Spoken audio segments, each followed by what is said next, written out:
L'action ya nzembo inosibia sika toyoka to décortiquer ma parole et tout là. Bon, on y va.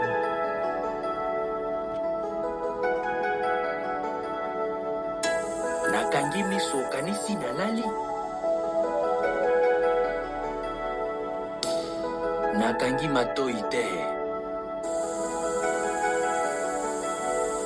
Beauté lokola diamant, sourire na yo courant, na démarche ya ba mannequin, regard lumineux comme la tour Eiffel. En fait là, je pense que là c'est un aspect où va te belé ba charité pour wana vraiment zokumisa ye beauté na ye nini tout ça. Oui, je ne pouvais pas résister. Nakwea kitabaite. Zokezala kisignature nanga na casting a film na yo. Il faut te le voir. En fait, à lobby, il y a zo draguer, au kanisa zo draguer au banda relation. Nous avons kotande assigné de entrer na casting a film. Assigné de entrer na casting a film ya mwasi na yo wana. Na réalité et comme on s'est disputé, pour comme singa figure un rôle compliqué. Par amour pour toi, il fallait qu'il n'a supporté. Na espoir scénario et ça là qui pour un temps.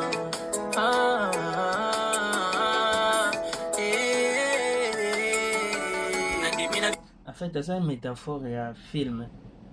Donc il y a zo zabilo comme réalité. Nzoga mutu bana na kati ya relation. Nalingi na cha kombote mutu bana na kati ya relation ya zo mona ngo film.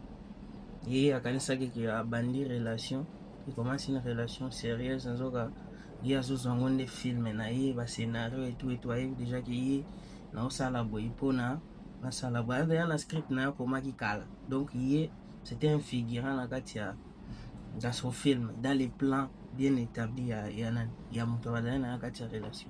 On continue. Et maman bé, que n'a comment sacrifier na love réseaux sociaux. Na dimina bi ma perdant, na boy qu'on vivre illusion, na place à réalité.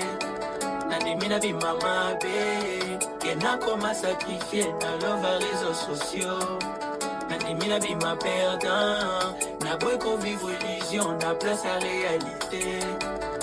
DG Abakalma. Il n'y a rien à dire, non? Là, tout est compréhensible, tout est là. Amata Douala, Rondi Mwala, Ronaldo.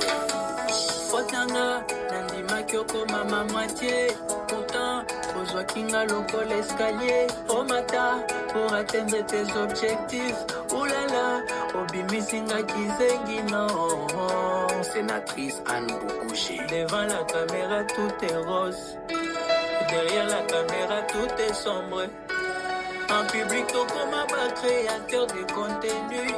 En privé, tous vivre zéro harmonie. Moi, pour soi, na autangelinga nombre d'abonnés. Franchement, ce qui est un bilogo, c'est grave. On a fait autangelinga nombre d'admirateurs. Au combien jure na bas commentaire. Moi, obsession, y'a bataille, mais j'aime.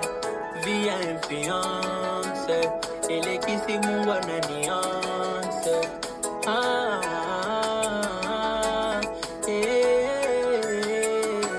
Nadimina bi mama bé, que n'a comment sacrifier, na love réseaux sociaux. Nadimina bi ma perdant, na boy ko vivre illusion, na place à réalité. Nadimina bi mama bé, que n'a comment sacrifier, na love réseaux sociaux. Nadimina bi ma perdant, na boy ko vivre illusion, na place à réalité. Na lendi via matalana na impression, et comme yo kumbanga na taxi à dépression. En fin de compte, il fallait la connaître. Dernier couplet, je vois le bien moi. Alembi et matalana tout le temps. Au fond, il n'y a rien d'autre. Olingi vite luxe, oyo famille na moka etikala kofri yote. Bon, allez.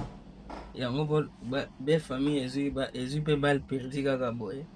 Bon, et c'est pas au fond, moi c'est pas les valeurs que je défends.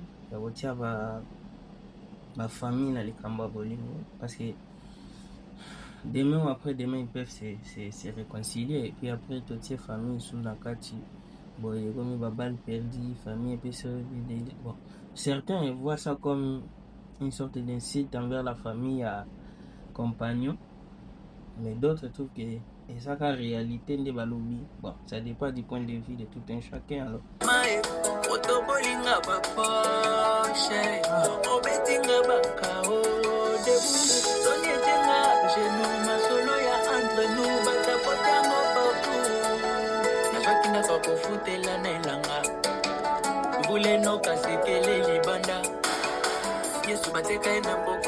Je dois recontextualiser quelque chose, hein. Donc, Abi, il a pris une maison à louer en plein Elanga. Elanga, ça veut dire saison sèche, donc il n'y a pas. Tu ne peux pas savoir s'il y aura des érosions dans la parcelle que tu as. Enfin, c'est typiquement quinoa ou congolais, si je peux dire ça comme ça. Donc, il faut attendre dans la période des pluies pour savoir, pour prendre une bonne maison, pour savoir s'il n'y aura pas des érosions dans le quartier ou dans la maison que tu as prise. Donc, c'est un peu ça la métaphore qu'il a fait. Donc, les autres qui vivent un peu en Europe où il n'y a pas ce genre de trucs, vous comprendrez.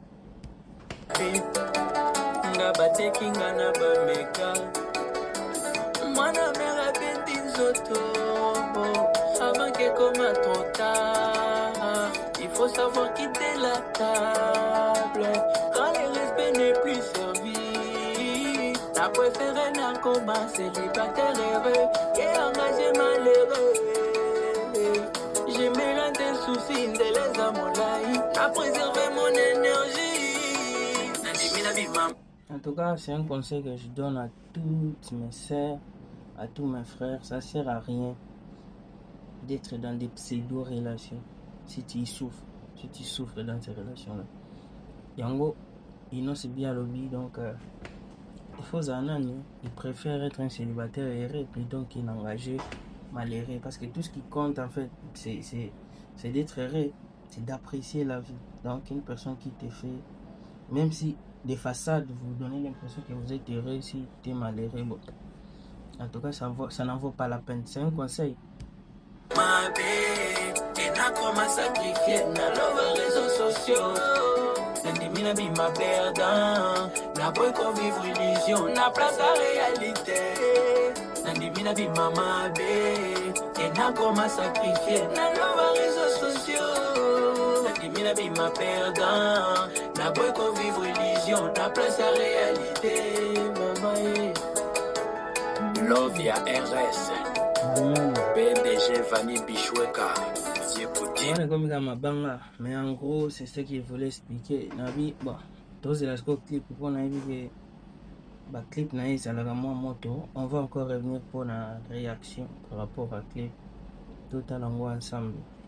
Mais entre temps, abonnez-vous pour plus de réactions et plus d'explications. Donc on ira un peu partout ici et là. Merci beaucoup.